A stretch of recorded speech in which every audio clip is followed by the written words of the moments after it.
ನಮಸ್ತೆ, ಕಾಮರ್ಸ್ ವಿದ್ಯಾರ್ಥಿಗಳಿಗೆ ಸ್ವಾಗತ. ನೋಡಿ, ಕಳೆದ ತರಗತಿಯಲ್ಲಿ ನಾವು P&L ಅಪ್ರಾಪ್ರಿಯೇಷನ್ ಬಗ್ಗೆ ಡಿಸ್ಕಷನ್ ಮಾಡಿದ್ದೀವಿ. ಒಂದು ಫಾರ್ಮ್ಯಾಟ್ ಕೂಡ ಬರೆಸಿದ್ದೀನಿ. ಅದನ್ನು ನೀವು ಬರೆದಿಟ್ಕೊಂಡು ಇಷ್ಟೊತ್ತಿಗೆ ಅಭ್ಯಾಸ ಮಾಡಿದ್ದೀರಿ ಅಂತ ಅಂದ್ಕೊಳ್ತೀನಿ. ನೆಕ್ಸ್ಟು ಇದ್ರ ಮೇಲೆ ಒಂದು ಪ್ರಾಬ್ಲಮನ್ನು ನೋಡೋಣ. ನೆನಪಿಟ್ಕೊಳ್ಳಿ, ಪ್ರಾಬ್ಲಮ್ ಏನು ಕೊಟ್ಟಿದ್ದಾರೆ ನಿಮಗೆ, ಈ ಎಲ್ಲ ಪ್ರಾಬ್ಲಮ್ನಲ್ಲಿರುವಂಥ ಇನ್ಫಾರ್ಮೇಷನ್ ಕೂಡ ಇವರು ಬಿಸ್ನೆಸ್ ಮಾಡಬೇಕಾದ್ರೆ ಪಾರ್ಟ್ನರ್ಶಿಪ್ ಡೀಡಲ್ಲಿ ಬರ್ಕೊಂಡಿರುವಂತಹ ಇನ್ಫಾರ್ಮೇಷನ್ ಆಗಿರುತ್ತೆ. ಅಂದರೆ ಪಾರ್ಟ್ನರ್ಶಿಪ್ ಡೀಡಿನ ಅಗ್ರಿಮೆಂಟಿನ ಇನ್ಫಾರ್ಮೇಷನ್ ನಿಮಗೆ ಪ್ರಾಬ್ಲಮ್ ಆಗುವಂತಹದ್ದು. ಇಲ್ಲಿ ಏನೇನು ಇನ್ಫಾರ್ಮೇಷನ್ ಇರುತ್ತೋ ಅದ್ರ ಪ್ರಕಾರ ನಾವಿಲ್ಲಿ P&L ಅಪ್ರಾಪ್ರಿಯೇಷನ್ ಅಕೌಂಟನ್ನು ಮಾಡ್ತೀವಿ. ಸೊ ಮೊದಲನೇದಾಗಿ ಇಬ್ಬರು ಪಾರ್ಟ್ನರ್ ಯಾರು ಅಂತ ನಮಗೆ ಗೊತ್ತಾಗುತ್ತೆ. ಈ ಪ್ರಾಬ್ಲಮ್ ಓದ್ಕೊಂಡ್ರೆ mister A and mister B are partners in a firm ಅಂತಂದರೆ ಸಂಸ್ಥೆ with capital of 2 lakh and 5 lakh respectively. ಅಂದರೆ ಎ 2 ಲಕ್ಷ ರೂಪಾಯಿ ಕ್ಯಾಪಿಟಲ್ ಕೊಟ್ಟಿದ್ದಾನೆ, ಬಿ 5 lakh ರೂಪಾಯಿ ಕ್ಯಾಪಿಟಲನ್ನು ಕೊಟ್ಟಿದ್ದಾರೆ. ಇದು ಇವರ ಕ್ಯಾಪಿಟಲ್ ಅಮೌಂಟ್. ಓಕೆ, ನೆಕ್ಸ್ಟು ಕೇಳಿರೋದು prepare profit and loss appropriation account with the following information for the year 2019 March. 2019 March ಆಗಿರೋದ್ರಿಂದ ಆ ವರ್ಷಕ್ಕೆ ತಕ್ಕಾಗ ನಾವೇನು ಮಾಡಬೇಕು, P&L ಅಪ್ರಾಪ್ರಿಯೇಷನ್ ಅಕೌಂಟ್ ಮಾಡಬೇಕಾಗುತ್ತೆ. ಸೊ ನೆಕ್ಸ್ಟು ಇದಾದಮೇಲೆ ಚಾರ್ಜ್ ಏನೇನು ಇನ್ಫಾರ್ಮೇಷನ್ ಪ್ರಾಬ್ಲಮ್ನಲ್ಲಿದೆ ಅಗ್ರಿಮೆಂಟ್ ಪ್ರಕಾರ ಅವರು ಕೊಟ್ಟಿದ್ದಾರೆ. The first one is charge interest on capital. Charge interest on capital at 10% per annum. Interest on capital ಒಂದು ವರ್ಷಕ್ಕೆ 10% ಮಾಡಬೇಕಂತೆ, ಚಾರ್ಜ್ ಮಾಡಬೇಕಂತೆ ಅಂತ ಪ್ರಾಬ್ಲಮ್ನಲ್ಲಿ ಹೇಳ್ತಾರೆ. Interest on drawings 2500, 3500 A and ಬಿದು ಅವರೇ ಅಮೌಂಟ್ ಕೊಟ್ಟಿರೋದ್ರಿಂದ ನಾವು ಕ್ಯಾಲ್ಕುಲೇಷನ್ ಮಾಡೋ ಅವಶ್ಯಕತೆ ಇಲ್ಲ. ನೆಕ್ಸ್ಟು ಅವ್ರು ಮಾಡಿರುವಂತಹ ಡ್ರಾಯಿಂಗ್ಸ್ ಅಮೌಂಟ್ ಒಂದು ವರ್ಷದಲ್ಲಿ ಎಷ್ಟು ಅಂತ ಹೇಳ್ತಾರೆ. 25,000, 35,000 ಇದು ಪ್ರಾಬ್ಲಮ್ ಇನ್ಫಾರ್ಮೇಷನ್. ಮೊದಲು ಇದನ್ನು ತಿಳ್ಕೊಳ್ಳಿ. ಡ್ರಾಯಿಂಗ್ಸ್ ಅಮೌಂಟು ಕೊಟ್ಟಿದ್ದಾರೆ, ಇಂಟ್ರೆಸ್ಟ್ ಆನ್ ಡ್ರಾಯಿಂಗ್ಸು ಇದೆ, ಕ್ಯಾಪಿಟಲ್ ಇದೆ, ಇಂಟ್ರೆಸ್ಟ್ ಆನ್ ಕ್ಯಾಪಿಟಲ್ ಪರ್ಸೆಂಟೇಜ್ ಕೂಡ ಇದೆ. ನೆಕ್ಸ್ಟು ಇವರಲ್ಲಿ ಹೆಚ್ಚಿನ ಕೆಲಸ ಮಾಡಿರುವಂಥ ವ್ಯಕ್ತಿ ಸ್ಯಾಲರಿ ತಗೊಳ್ತಾನೆ. ಪಾರ್ಟ್ನರ್ ಇಬ್ಬರಲ್ಲಿ ಯಾರನ್ನು mister A extra amount salary ಅನ್ನೋ ಹೆಸರಲ್ಲಿ 5,000 ಪರ್ ಆ್ಯನಮ್ PA ಅಂತ ಕೊಟ್ಟಿದ್ದಾರೆ. ಪರ್ ಆ್ಯನಮ್ ಅಂದರೆ ಒಂದು ವರ್ಷಕ್ಕೆ 5,000 ರೂಪಾಯಿ ಸಂಬಳ ಕೊಡಬೇಕಂತ ಅವನಿಗೆ ಬಂದಿರೋ ಲಾಭದಲ್ಲಿ ಫಸ್ಟು. ಅದಾದಮೇಲೆ ಏನೋ ಸಣ್ಣ ಪುಟ್ಟ ಕೆಲಸ ಮಾಡಿಕೊಟ್ಟಿದ್ದಕ್ಕೆ ಕಮಿಷನ್ ತೊಗೊಂಡಿರೋದು ಯಾರು, ಮಿಸ್ಟರ್ ಬಿ ಅನ್ನುವಂಥ ಪಾರ್ಟ್ನರು 2,000 ರೂಪಾಯಿ ಅಮೌಂಟ್ ತೊಗೊಂಡಿದ್ದಾನೆ. ಮುಂದೆ ಏನೂ ಹೊರಡಿಲ್ಲ ಅಂದರೆ ಅಷ್ಟು ರೂಪಾಯಿ ಕೊಟ್ಟರೆ ಸಾಕು ಅವನಿಗೆ 2,000 ಅಂತ. ಈ ವರ್ಷದ ಬಂದಂತಹ ಪ್ರಾಫಿಟ್ಟು ಮತ್ತು ಲಾಸನ್ನು ಇವರು ಶೇರ್ ಮಾಡ್ತಾರೆ, ಹಂಚ್ಕೊಳ್ತಾರೆ. ಯಾವ ರೇಷಿಯೋನಲ್ಲಿ ಹಂಚ್ಕೊಳ್ತಾರೆ ಅಂತ ಹೇಳಬೇಕಲ್ವ. 1:1 ಅಂತಂದರೆ ಸಮಸಮವಾಗಿ ಹಂಚ್ಕೊಳ್ತಾರೆ ಇಬ್ಬರು, ಎ ಆ್ಯಂಡ್ ಬಿ. ಇವೆಲ್ಲ ಕೊಟ್ಟಾದ್ಮೇಲೆ ಲಾಭ ಉಳಿದಿದ್ನ ಕೊನೆಗೆ ಪ್ರಾಫಿಟ್ ಅನ್ನುವಂಥದ್ದು ಬೇಕು ತಾನೇ ಇಂಪಾರ್ಟೆಂಟ್ ಆಗಿ. ಈ ವರ್ಷ ಎಷ್ಟು ರೂಪಾಯಿ ಪ್ರಾಫಿಟ್ ದುಡಿದಿದ್ದಾರೆ ಇವರಿಬ್ಬರು ಬಿಸ್ನೆಸ್ ಮಾಡಿ. 2018-19 ಇಸ್ವಿನಲ್ಲಿ 19 ಮಾರ್ಚ್ಗೆ 40,000 ರೂಪಾಯಿ ಆಗಿದೆ ಪ್ರಾಫಿಟ್. ಯಾವುದು ಬಿಸ್ನೆಸ್ ಇಂದ ಮಾಡಿದ್ದೀನಿ. ಮತ್ತೆ ಹೇಳ್ತೀನಿ, ಇಡೀ ಪ್ರಾಬ್ಲಮ್ನ ನೀವು ನೋಡಿದ್ಮೇಲೆ ಇದರಲ್ಲಿ ಈ P&L ಅಪ್ರಾಪ್ರಿಯೇಷನ್ ಅಕೌಂಟಲ್ಲಿ ಬರಿಬೇಕಾಗಿರೋ ಐಟಮ್ಸ್ ಯಾವುದು, ಯಾವ ಐಟಮ್ಸನ್ನು ಬರೆಯೋದಕ್ಕೆ ಬರಲ್ಲ ಅನ್ನೋದನ್ನ ಮೊದಲೇ ನೆನ್ಪಿಟ್ಕೋಬೇಕು. ಅಂದರೆ ಬೇಸ್ಡ್ ಆನ್ ಥಿಯರಿ ಏನು ಹೇಳುತ್ತೆ, ಇನ್ಕಮ್ನೆಲ್ಲ ಕ್ರೆಡಿಟ್ ಸೈಡಲ್ಲಿ ಬರೀರಿ, ಎಕ್ಸ್ಪೆನ್ಸಸ್ ಎಲ್ಲ ಡೆಬಿಟ್ ಸೈಡಲ್ಲಿ ಬರೀರಿ. P&L appropriation account is a revenue type of account. Income expenses item ಮಾತ್ರ ಬರೀತೀವಿ. ಹಾಗಾದರೆ ಇಡೀ ಪ್ರಾಬ್ಲಮ್ನಲ್ಲಿ ಎಲ್ಲ ಇನ್ಫಾರ್ಮೇಷನ್ ಇದೆ ಅಲ್ವಾ, ಇದರಲ್ಲಿ ಯಾವ್ದು ಬರೆಯಲ್ಲ ಅಂತ ನಾನು ಈಗಲೇ ಹೇಳ್ತೀನಿ ನೋಡಿ. ಕ್ಯಾಪಿಟಲ್ ಅಮೌಂಟನ್ನು ನೀವು ಬರೀಬಾರ್ದು ಪಾರ್ಟ್ನರ್ಸ್, ಅದು balance sheet item. Clear? Financial statement ಪ್ರಕಾರ. ಇನ್ನು ಇಲ್ಲಿ ಇಷ್ಟು ಪಾಯಿಂಟ್ಸನ್ನು ನಿಮಗೆ ಕೊಟ್ಟಿದ್ದಾರೆ, ಅಗ್ರಿಮೆಂಟಲ್ಲಿ ಇರೋದನ್ನು ಕೊಟ್ಟಿದ್ದಾರೆ ಪಾಪ. ಕೊಟ್ಟಿರೋದ್ರಲ್ಲಿ ಇಂಟ್ರೆಸ್ಟ್ ಆನ್ ಕ್ಯಾಪಿಟಲ್ ಬಿಸ್ನೆಸ್ಗೆ ಏನಾಗುತ್ತೆ, ಎಕ್ಸ್ಪೆನ್ಸಸ್ ಅಲ್ವಾ, ಡೆಬಿಟ್ ಸೈಡಲ್ಲಿ ಬರೀತೀವಿ. ಇಂಟ್ರೆಸ್ಟ್ ಆನ್ ಡ್ರಾಯಿಂಗ್ಸ್ ಬಿಸ್ನೆಸ್ಗೆ ಏನಾಗುತ್ತೆ, ಬಿಸ್ನೆಸ್ಸಿಗೆ ಇನ್ಕಮ್ ಅಲ್ವಾ, ಕ್ರೆಡಿಟ್ ಸೈಡಲ್ಲಿ ಪ್ರಾಫಿಟ್ ಆದಮೇಲೆ ಬರೀತೀವಿ. ಡ್ರಾಯಿಂಗ್ಸ್ ಅಮೌಂಟು ಕ್ಯಾಪಿಟಲ್ ಅಮೌಂಟನ್ನು ರೆಡ್ಯೂಸ್ ಮಾಡುತ್ತೆ.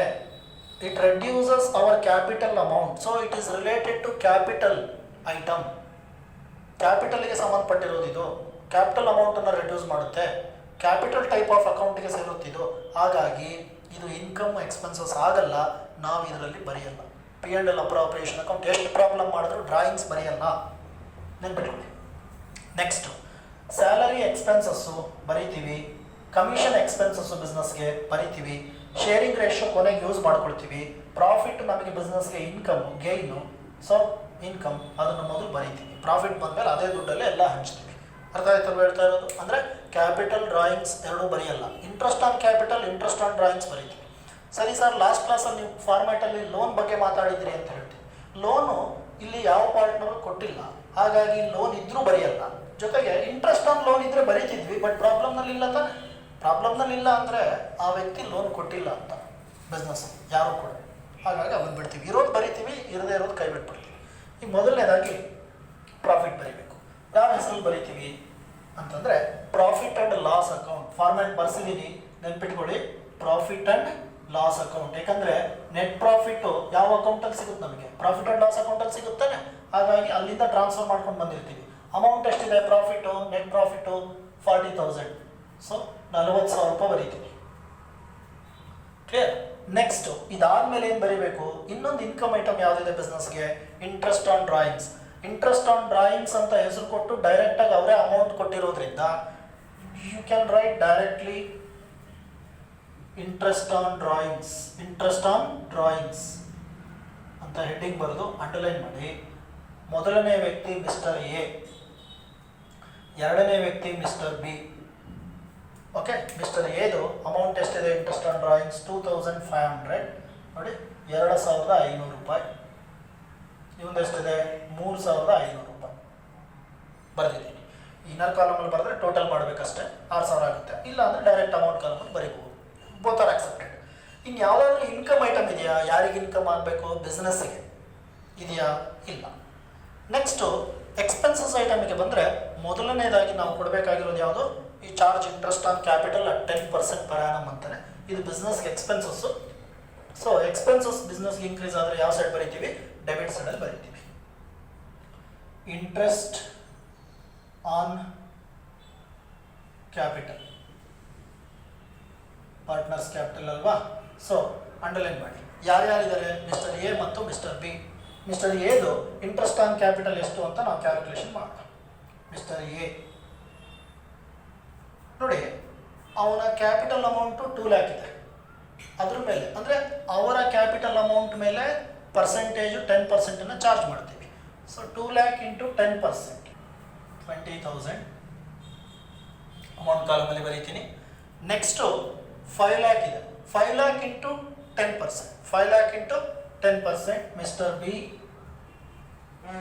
ಬಿಕಮ್ಸ್ 50,000. ಈಸಿಯಾಗಿ ಹೇಳ್ಬೋದು, ಬಿಸ್ನೆಸ್ಸಿಗೆ ಲಾಸ್ ಆಗ್ತಿದೆ.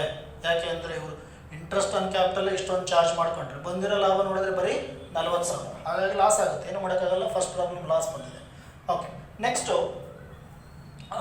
ಇನ್ನೇನಿದೆ ಇವ್ರದ್ದು? ಸ್ಯಾಲರಿ ಬೇರೆ ಕೊಡಬೇಕು. ಯಾರಿಗೆ? 1 ವರ್ಷಕ್ಕೆ ಸ್ಯಾಲರಿ ಟು ಎಗೆ ಸ್ಯಾಲರಿ ಕೊಡಬೇಕಲ್ವ? ಡ್ರಾಯಿಂಗ್ಸ್ ಬರೆಯಲ್ಲ ಅಂತ ಹೇಳಿದ್ದೀನಿ ನಾನು ಆಲ್ರೆಡಿ. ಇಂಟ್ರೆಸ್ಟ್ ಆನ್ ಡ್ರಾಯಿಂಗ್ಸ್ ಬರೆದು ಹಾಕಿದ್ದೀವಿ.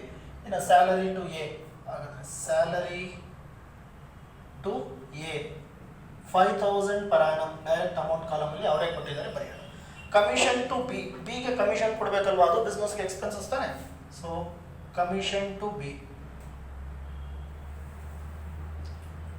2,000. ಇದನ್ನು ನೀವು ಎ ಸ್ಯಾಲರಿ ಅಂತಲೂ ಬರಿಬೋದು, ಬಿಸ್ ಕಮಿಷನ್ ಅಂತಲೂ ಬರಿಬೋದು. ಇಂಗ್ಲೀಷು ಹೇಗೆ ಬೇಕಾದ್ರೂ ನೀವು ಸೆಂಟೆನ್ಸ್ ಫ್ರೇಮ್ಮೆಂಟ್ ಮಾಡ್ಬೋದು. Salary to A, commission to B ಎಷ್ಟಿದೆ? 2,000 ಇದೆ. ಇದಾಯಿತು. ಪ್ರಾಫಿಟ್ ಶೇರಿಂಗ್ ರೇಷಿಯೋ, ಪ್ರಾಫಿಟ್ ಬಂದಿದ್ರು ಅಷ್ಟೇ, ಲಾಸ್ ಬಂದಿದ್ರು ಅಷ್ಟೇ. Profit sharing ratio means profit or loss ಯಾವ್ದು ಬಂದ್ರೂ ಸಮವಾಗಿ ಹಂಚ್ಕೋಬೇಕು. ಇನ್ನು 40,000 ಬರೆದಾಯಿತು. ಅಲ್ಲಿಗೆ ಪ್ರಾಬ್ಲಮ್ನಲ್ಲಿರೋ ಇನ್ಫಾರ್ಮೇಷನ್ ಎಲ್ಲವೂ ಕೂಡ ಬರೆದಿದ್ದೀವಿ. ನೆಕ್ಸ್ಟ್ ಉಳಿದಿರೋದೇನು? ಡಿಸ್ಟ್ರಿಬ್ಯೂಷನ್ ಮಾಡಬೇಕು. ಪ್ರಾಫಿಟ್ ಆದರೆ ಪ್ರಾಫಿಟ್ನ, ಲಾಸ್ ಆದರೆ ಲಾಸ್ನ. ಮೊದಲೇ ಹೇಳಿದಾಗ ಒಂದು 3-4 ಲೈನ್ ಜಾಗ ಬಿಟ್ಕೊಂಡಿರ್ತೀವಿ. ಬಿಟ್ಕೊಂಡು ಟೋಟಲ್ ಮಾಡಿಕೊಂಡ್ರೆ ಫಸ್ಟ್ ನಮಗೆ ಯಾವ ಕಡೆ ಟೋಟಲ್ ಮಾಡಬೇಕು ಅನ್ನೋಂಥದ್ದು ಕ್ವಶನ್ ಬರುತ್ತೆ. ಸಿಂಪಲ್, ಲೆಡ್ಜರ್ ಗೊತ್ತಿದೆ, ಯಾವುದು ಜಾಸ್ತಿ ಇದೆಯೋ ಅದನ್ನು ಮೊದಲು ಟೋಟಲ್ ಮಾಡ್ತೀವಿ. ಸೊ ಯಾವ ಅಮೌಂಟ್ ಜಾಸ್ತಿ ಇದೆ ಅಂತ ನೀವು ನೋಡಿದ್ರೆ ನಿಮಗೆ ಗೊತ್ತಾಗುತ್ತೆ. ಡೆಬಿಟ್ ಸೈಡಲ್ಲಿರೋದು 20, 50, 70, 77,000 ಆಯಿತು. ಆದರೆ ಕ್ರೆಡಿಟ್ ಸೈಡಲ್ಲಿರೋದು ಬರೀ 46,000. ಮೀನ್ಸ್ ಇದೇ ಕಡಿಮೆ ಇದೆ ಕ್ರೆಡಿಟ್, ಡೆಬಿಟ್ ಸೈಡಲ್ಲಿ ಜಾಸ್ತಿ ಇದೆ. ಅಂದರೆ ಬಿಸ್ನೆಸ್ಸಿಗೆ ಫೈನಲ್ ಆಗಿ ಪಾರ್ಟ್ನರ್ಸಿಗೆ ದುಡ್ಡು ಉಳಿಲಿಲ್ಲ. ನೆಟ್ ಪ್ರಾಫಿಟ್ ಬಂದ್ರೂ ಪಾರ್ಟ್ನರ್ಸಿಗೆ ದುಡ್ಡು ಪ್ರಾಫಿಟ್ ಹೆಸರಲ್ಲಿ ಉಳಿಲಿಲ್ಲ. ಪ್ರಾಬ್ಲಮ್ ಇನ್ಫಾರ್ಮೇಷನ್ ಪ್ರಕಾರ ಏನಾಗಿದೆ ಅಂತಂದರೆ ಪಾರ್ಟ್ನರ್ಸ್ ಎಕ್ಸ್ಪೆನ್ಸಸ್ಸೇ ಜಾಸ್ತಿ ಆಗಿದೆ, ಪಾರ್ಟ್ನರಿನ ಇನ್ಕಮ್ ಕಡಿಮೆ ಇದೆ. ಡೆಬಿಟ್ ಸೈಡ್ ಟೋಟಲ್ ಜಾಸ್ತಿ ಇದೆ, ಡೆಬಿಟ್ ಸೈಡ್ ಟೋಟಲ್ ಮಾಡ್ತೀನಿ. ನೆಕ್ಸ್ಟ್ ಪ್ರಾಬ್ಲಮ್ ಕ್ರೆಡಿಟ್ ಜಾಸ್ತಿ ಇದ್ದರೆ ಕ್ರೆಡಿಟ್ ಮಾಡುತ್ತೆ. ಈಗ ಸದ್ಯಕ್ಕೆ 77,000 ನಾನು ಟೋಟಲ್ ಬರೀತೀನಿ. 50 + 25 + 7 77,000. ಅದನ್ನು ಎರಡೂ ಕಡೆ ಬಂದಿದ್ದಾಯಿತು.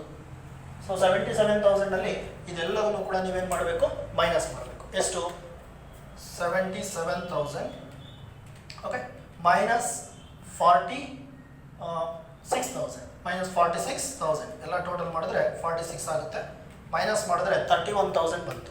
ಆ 31,000 ಅನ್ನೋಂತಹದ್ದು ಏನಿದೆ ಎಕ್ಸಾರ್ ಮೇಲ್ ಬರೀಬೋದು ಅಂತೀರಿ, ಮೇಲಲ್ಲ. ಸೊ ಒಂದೆರಡು ಲೈನ್ ಬರೆಯೋದಿದೆ, ಹಾಗಾಗಿ ಇಲ್ಲಿ ಬರೆದಿದ್ದೀನಿ.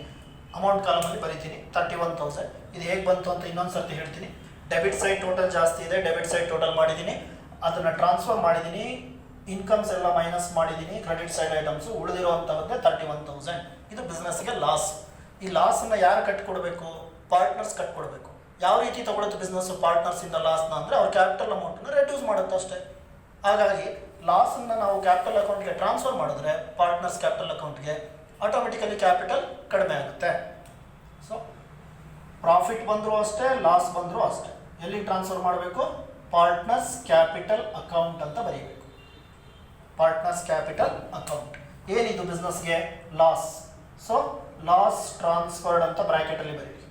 Loss transferred. ಸಪೋಸ್ ಪ್ರಾಫಿಟ್ ಬಂದಿದ್ರೆ ಪ್ರಾಫಿಟ್ ಟ್ರಾನ್ಸ್ಫರ್ಡ್ ಫಾರ್ಮ್ಯಾಟಲ್ಲಿ ಹೇಳ್ಕೊಟ್ಟಿದ್ದೀನಿ. ಈಗ ಲಾಸ್ ಆಗಿದೆ, ಲಾಸ್ ಟ್ರಾನ್ಸ್ಫರ್ಡ್. ನೆಕ್ಸ್ಟು ರೇಷಿಯೋವನ್ನು ಇಲ್ಲಿ ಫ್ಲವರ್ ಬ್ರ್ಯಾಕೆಟಲ್ಲಿ ಬರೆದು ಬಿಡೋಣ. ಎಷ್ಟಿದೆ? 1:1 ಕೊಟ್ಟಿದ್ದಾರೆ. ಯಾವುದ್ರ ಪ್ರಕಾರ ಹಂಚ್ತಾ ಇದ್ದೀವಿ? 1:1. ಇದೆಲ್ಲ ಪರ್ಟಿಕ್ಯುಲರ್ಸ್ ಕಾಲಮಲ್ಲಿ ಬರೀತಾ ಇದ್ದೀನಿ. ಈ 31,000 ಹಂಚಬೇಕು. ಯಾರ್ಯಾರಿಗೆ? Mister A and mister B. So ಯಾಕೆ ನಾನು ಮುಂಚೆನೇ 2-3 ಲೈನ್ ಜಾಗ ಬಿಟ್ಟು ಇಲ್ಲಿ ಬರದೆ, ಇಲ್ಲಿ ಬರೀಲಿಲ್ಲ ಅಂತಂದರೆ ಈ ಕಾರಣಕ್ಕೆ. ಹಂಚೋದಿದೆಯಲ್ಲ, mister A, mister B. Mister ಎಗೆ 31,000ನಲ್ಲಿ 1:1 ಅಂದರೆ 1/2 ಅರ್ಧ. ಮಿಸ್ಟರ್ ಬಿ ಅವನಿಗೂ ಕೂಡ ಅರ್ಧ, ಸಮ ಅಂತ ಹೇಳುತ್ತಲ್ವಾ ಪ್ರಾಬ್ಲಮ್ಮು. ಹಾಗಾಗಿ ಈಕ್ವಲನ್ನು ನಾವು ಕೊಡ್ತೀವಿ. ನೀವು ಕ್ಯಾಲ್ಕುಲೇಷನ್ ಮಾಡಿ 31,000 ಇಂಟು 1/2 ಈ ರೀತಿ ಮಾಡ್ಕೋಬೇಕು. 31,000 ಇಂಟು 1/2 ಒಬ್ಬರಿಗೆ ಎಗೆ, ಅದೇ ರೀತಿ ಬಿಗೆ 31,000 ಇಂಟು 1/2 ಮಾಡಿದ್ರೆ ಆನ್ಸರ್ ಬರುತ್ತೆ. ಸೊ ಎಷ್ಟಾಗುತ್ತೆ ನೀವೇ ಕ್ಯಾಲ್ಕುಲೇಷನ್ ಮಾಡಿಕೊಡ್ರಿ. ಓಕೆ, 15,500 ಆಗುತ್ತಲ್ವ? 15,500 ರೂಪಾಯಿ ಒಬ್ಬೊಬ್ಬರಿಗೆ. ಸೊ 15,500. ಇವನಿಗೂ ಕೂಡ ಅಷ್ಟೇ 15,500. ಇದೆರಡು ಟೋಟಲ್ ಮಾಡಿದ್ರೇ ಈ 31,000 ಆಗಿರುತ್ತೆ ಅಂತ. ಈ 31,000ನ ಹಂಚಿದ್ದೀವಿ 1:1 ರೇಷನಲ್ಲಿ. ಲಾಸ್ ಆಗಿದೆ, ಪಾರ್ಟ್ನರ್ ಕ್ಯಾಪಿಟಲ್ ಅಕೌಂಟ್ಗೆ ಟ್ರಾನ್ಸ್ಫರ್ ಮಾಡಿದ್ದೀವಿ. ಸೊ ಇಷ್ಟು ಬರೆದ್ರೆ ನಿಮ್ಮ ಪ್ರಾಬ್ಲಮ್ ಕಂಪ್ಲೀಟ್ ಆಗುತ್ತೆ. ಯಾರಿಗಾದ್ರೂ ಕೆಲವ್ರಿಗೆ ಇದು ಹೇಗೆ ಬರುತ್ತೆ ಅಂದರೆ ಇನ್ನೊಂದು ಸರ್ತಿ ಹೇಳ್ಬಿಡ್ತೀನಿ. ಮೊದಲನೇ ಪ್ರಾಬ್ಲಮ್ ಆಗಿರೋದ್ರಿಂದ 77,000 ಎಲ್ಲ ಮೈನಸ್ ಮಾಡಿದ್ರೆ 31,000 ಬಂತು. ಸೊ ಆ 31,000 ಏನು ಬಂದಿದೆ ಅದನ್ನು 1:1 ರೇಷಿಯೋ ಮಾಡ್ಕೊಳ್ಳಿ.